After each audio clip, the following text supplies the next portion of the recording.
Хәерле кич, хөрмәтле телевизор караучылар. Сезнең игътибарга район яңалыкларын тәкъдим итәбез. База авыл хуҗалыгы җитештерү кооперативында семинар киңәшмә үткәрелде.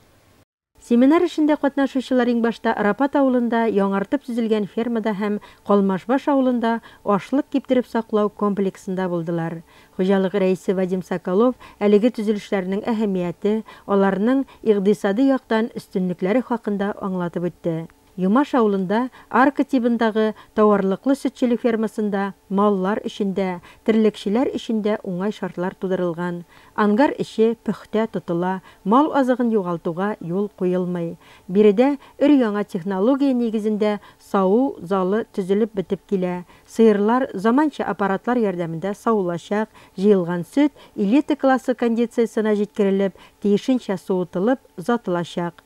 Яңа төзелгән сусыл азык саклау базаларында мал азыгы сыйфатлы итеп саклана, әрәм-шәрәм ителмәй, ә сыйфатлы азык югары продукция алуга нигез булып тора. Семинарның пленар өлеше Юмаш мәдәният йортында дәвам итте. Башкарылган эшләр һәм алда торган бурычлар хакында тәфсилле сөйләшү алып барылды. Авыл хуҗалыгы бүлеге, ветеринария станциясы, янгыннан саклану части белгечләре һәм җитәкчеләре тарафыннан фәһемле киңәшләр, тәкъдимнәр әйтелде.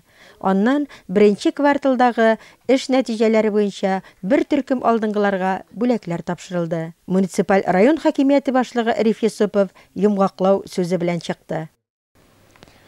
Әдәбият елы уңаеннан оештырылган әдәби марафон республика буйлап сәфәрен дәвам итә. 16 апрельдә безнең районда башкалабыз Уфадан язучылар, шагыйрьләр, журналистлар булып китте. Башкортстан язучылар союзы идарәсеннән Леонид Соколов, Әхмәтзәки Вәлиди исемендәге Милли китапханәдән Рита Хакимова, Милли әдәбият музееннән Регина Фазылова, Башкортстан укытучысы журналыннан Тәнзилә Миннәхмәтова, Хәнәк журналыннан Факил Мирзакаев, Өмет гәзитеннән Алсу Төхвәтуллина белән Гөлара Арсланова, Толпардан Дилбәр Булатова, Татарстанның язучылар союзы әгъзасы шагыйрә Рәзинә Мөхьярова, шагыйрь һәм драматург Салават Абузаров, язучы сатирик Марсель Салимов бик тә матур изге гамәл белән Чакмаш җиренә аяк басты. Гадәттәгечә, хөрмәтле кунакларны муниципаль район хакимияте башлыгы Риф Юсупов каршы алды. Иске Бәшир модельле китапханәсендә алар язучы Мансаф Гыляжев турындагы материаллар белән танышты. Марсель Салимов китап сөючеләргә якташыбызның сәламен җиткерде. Иске Калмаш авыл модельле китапханәсендә туган якны өйрәнү музее эшли. Кунакларга әбием сандыгы дип аталган тамаша күрсәтелде. Анда сүз якташлары 3 китап авторы Ремидиатуллин хакында барды. Район үзәгендә 2нче гәзит редакциясенең тарихи музеенда булдылар. Җиңү паркындагы һәйкәлгә чәчкәләр салдылар. Район үзәк китапханәсендә оештырылган түгәрәк өстәл янына Чакмаш чаткылары әдәби иҗат берләшмәсе әгъзалары, укытучылар, китапханәчеләр чакырылган иде. Яш иҗатчыларның кулъязмаларына җентекле анализ бирелде, киңәшләр әйтелде. Тикелә бу 10 класс укучыларның үзара мөнәсәбәтләре тәүге бию хисләре турында бара. Тикелә беренче заттан ягъни төп герой оху исеменнән интибар алган. Шугалар микән хикәя хәл вакыйгаларда юләп саугана корылган. Күрәтләү саналары бөтенләй ситтә торып калган. Мәдәният йортында кунакларны күңелле көй-моңнарга күмелеп каршы алды. Фаида районыбызга кагылышлы шулай күренекле язучылар, шагыйрьләр һәм каләм тибрәтүчеләрнең иҗатын чагылдырган бай мәгълүматлы күргәзмә белән таныштылар. Чакмагышым Сиңа җырым дигән әдәби музыкаль кичәдә язучы һәм шагыйрьләр генә түгел, үзешмәкәр сәнгать осталары да чыгыш ясады.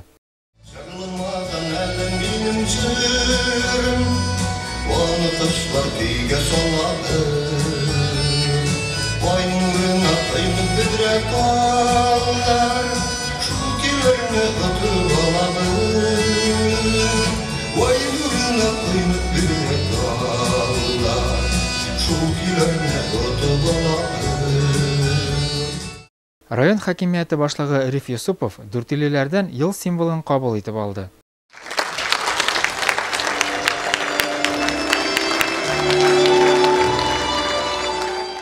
Кылыч һәм каләм белән хәтер марафоны штандарты Бакалы районы гәзитенә тапшырылды.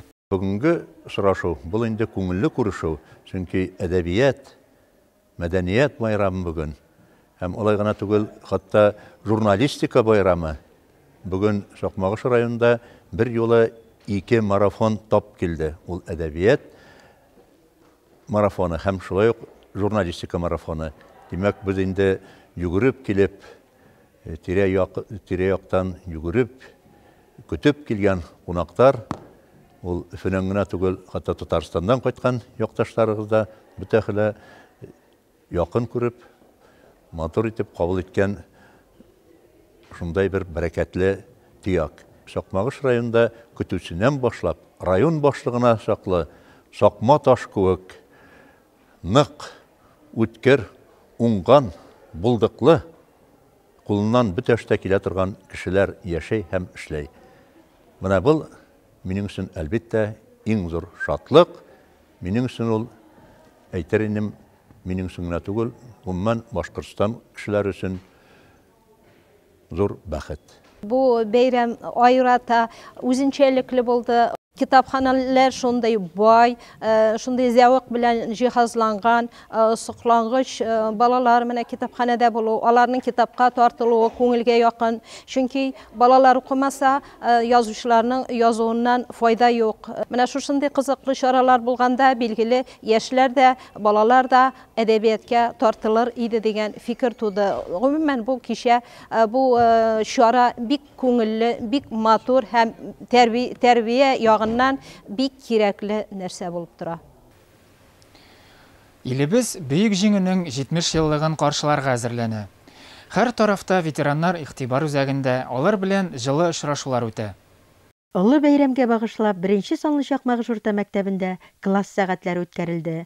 Өлкән һәм яшь буын арасындагы бәйләнешне ныгыту, укучыларда тормыш кыйммәтләренең баһасын күрсәтү, кешелеклелек, туган җиргә мәхәббәт, өлкәннәргә ихтирам хисләре тәрбияләүне максат итеп куйган чарага, утлы елларда туган балалар, сугыш дигән ачы афәтнең фаҗигасын үз иңнәрендә тоеп, үз күзләре белән күреп, ачлык ялангачлыкның ни икәнен татып үскән тыл ветераннары чакырылды. Хәзер инде олыгайган, чәчләренә шал кунган, күкрәкләрен орден медальләр бизәгән апа-абыйлар ул елларны күз яшьләре белән искә ала.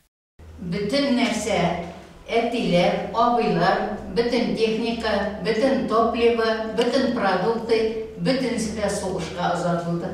Шуның өчен инде авылда калган безгә, әниләргә, апаларга, картларга, бәләкәй балаларга bütün авырлыкларда төште. Без 4нче классны битүгә сугыш туктады, конечно. Сугыштан соңгы еллар еще страшнее. Голод, холод, нищета. Ачлык башланды. Кешеләрнең ашау әйберләре басыннан бәрәңге. Бүтән нәрсә юк. Тугайлардагы үләннәрне кичерткән, ат кузгалагы, конский шабил, чөгендер яфраклары, бәрәңге яфраклары, ана шундый үләннәрне ашап яшәделәр кешеләр. Сугыш алып килгән кайгы хәсрәтләрнең иге шеге юк. Аның афәте һәр гаиләгә кагылып үткән. Алла берсә, исән булсам, хәзергә хат салып торырмын Зәйтүнәм. Хәзергә бәхил булыгыз. Менә каждый письмада бәхил булыгыз. Класс сәгатьләрендә җылы сөйләшүләрдән соң очрашу мәктәпнең тамаша залында дәвам итте. Монда да укучылар тирән эчтәлекле, күңелгә үтеп керердәй чыгышлар әзерләгән иде.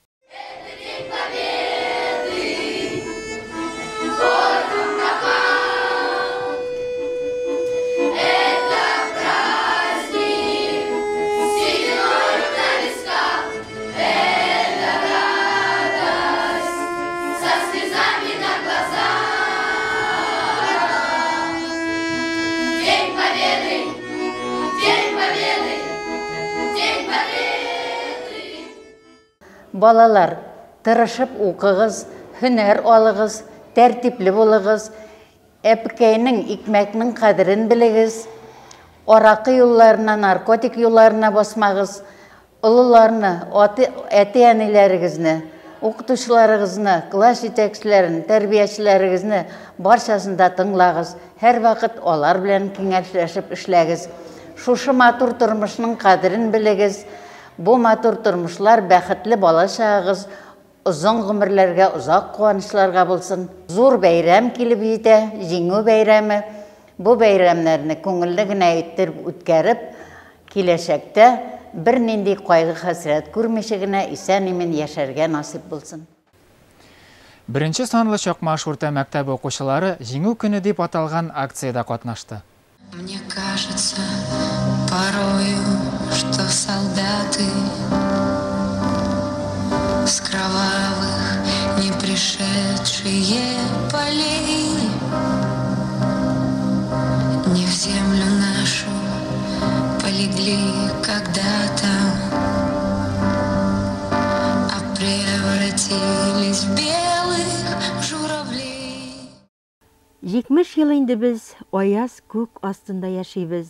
Бүгінгі тыныш тормыш хакына утлы сугыш яланнарында ятып калган бабаларыбызның батырлыгын онытырга хакыбыз юк. Аларның исемнәре, даннары мәңгелек. Сугыш турында китаплар, кинофильмнар ашагына белгән яшь буын данлы тарихны, истәлек хатирәләрне саклау өчен күп эш башкара. Шундай максаттан чыгып, беренче санлы Чакмагыш урта мәктәбендә Jiңу көне дип аталган флешмоб үткәрелде. Бийек Jiңуның 70 еллыгына багышланган чараны әзерләүдә яшьләр үзәге белгечләре һәм волонтерлар катнашты. Акция яхшы оешканлык белән үтте.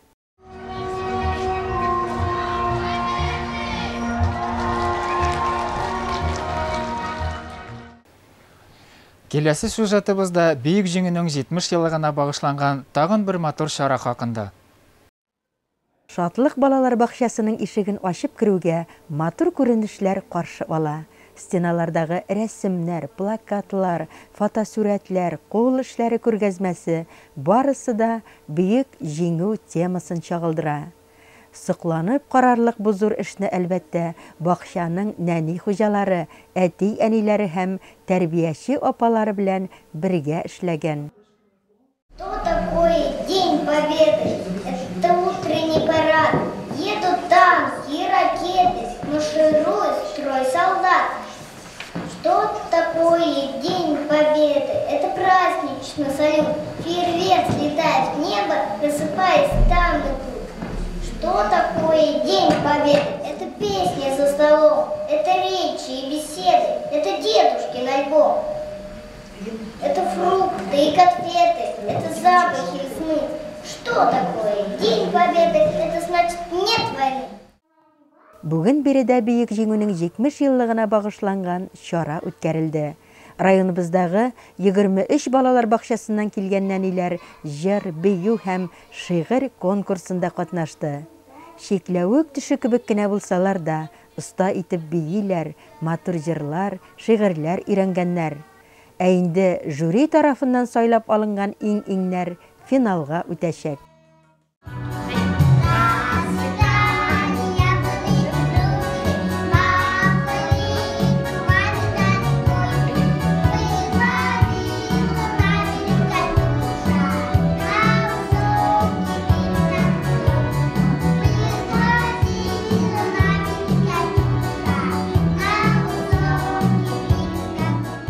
Шушы конкурска инде без быел ел буена әзерлек салдык.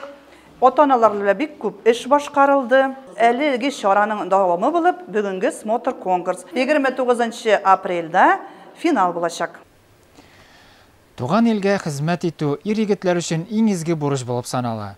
Балалар иҗат йортында оештырылган чара призывниклар көненә багышланды. Хәрби хезмәткә чакырылучы егетләрне муниципаль район хакимияте башлыгы урынбасары Геннадий Крюков тәбрикләде. У нас идет период призывной комиссии. Скоро начнется отправка в действующие войска наших призывников, наших доблестных ребят. Районның хәрби комиссары подполковник Альберт Хабиров солдат хезмәте җаваплы бурыч булуын билгеләде. Защита Отечества – святая обязанность каждого гражданина нашей страны. Всероссийский день призывника подтверждает этот факт. Ежегодно тысячи парней отправляются в ряды вооруженных сил, отдают стране воинский долг, укрепляют ее обороноспособность и боевую мощь. Армия закаляет волю, шлифует характер, приучает к самостоятельности, ответственность за свои дела и поступки. Отставкадагы полковник Ренат Фатыховның теләк һәм киңәшләрендә егетләр күңелләренә салып куйгандыр. Вам предстоит добросовестно послужить в армии, освоить воинскую специальность, получить, может быть, даже другую специальность, на кого вы учились. Армия — это урок, урок жизни.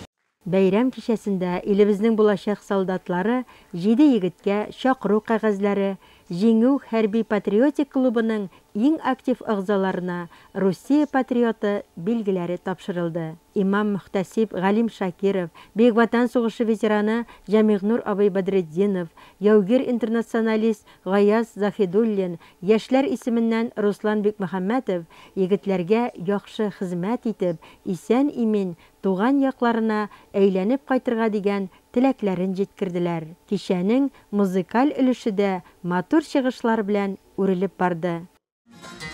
Под ольхой задремал и Саул молоденький прислонил голову к доброму седлу.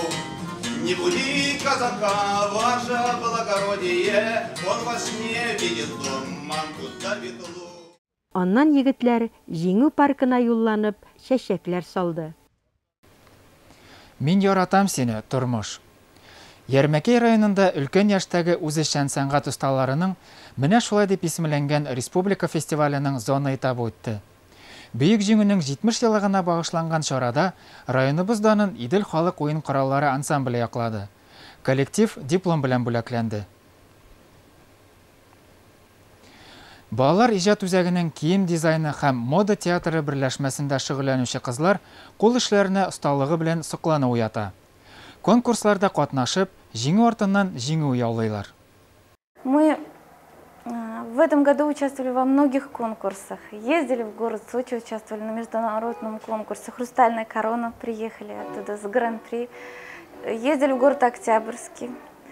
Там тоже заняли первое место с коллекцией 33 Василисы. И вот сейчас тоже у нас очередная победа. В городе Уфа прошел всероссийский конкурс «Солнечный круг» с участием Дома моды Вячеслава Зайцева в рамках недели моды в Уфе. Это наш любимый конкурс, мы в этом конкурсе ежегодно участвуем, в этом году тоже. Поехали с 2 коллекциями, это коллекция 33 Василисы, коллекция «Эхо Победы». У меня участвовали 25 воспитанниц.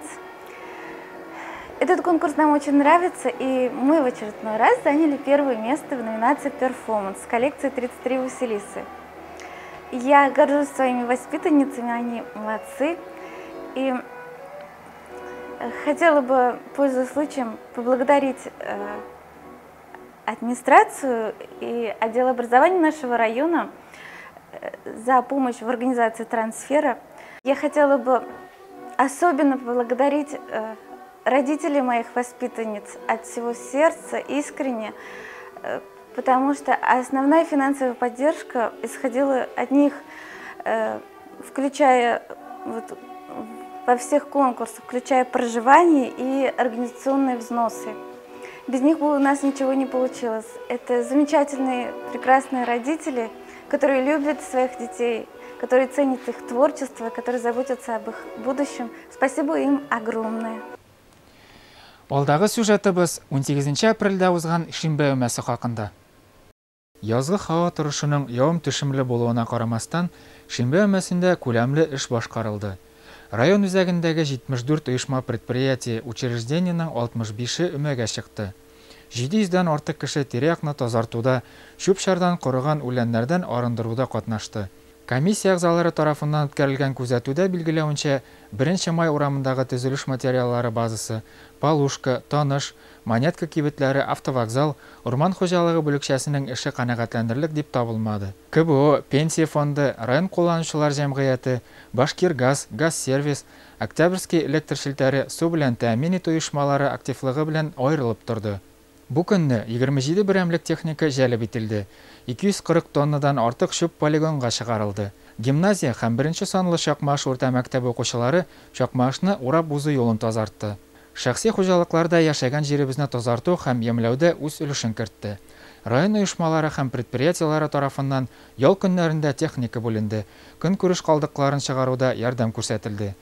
искәртеп үтәбез. Шүп-шарны яндыру очраклары булмасын иде. Моның өчен зур штраф каралган. Алдагы шимбәдә буяу, агарту эшләре көтә.